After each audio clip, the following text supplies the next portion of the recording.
So hello guys, in this video I will show you how to only present PPT on Zoom meeting. So for that guys, first of all you will need to open your Zoom desktop application and then you have to join a meeting, or even you can start your own meeting by just selecting this button right here. I'll go with this option.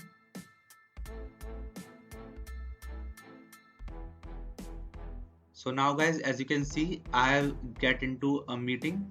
So now you can see there are a bunch of options right on your bottom line. Now just select this green option which says share a screen. And after selecting it, you guys can see there are a bunch of options to go with.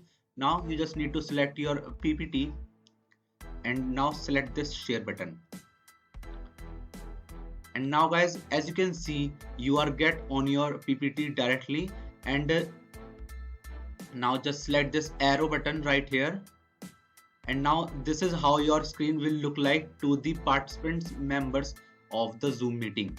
So now you can do your work right here, and this is how your participant users will be seeing the screen only.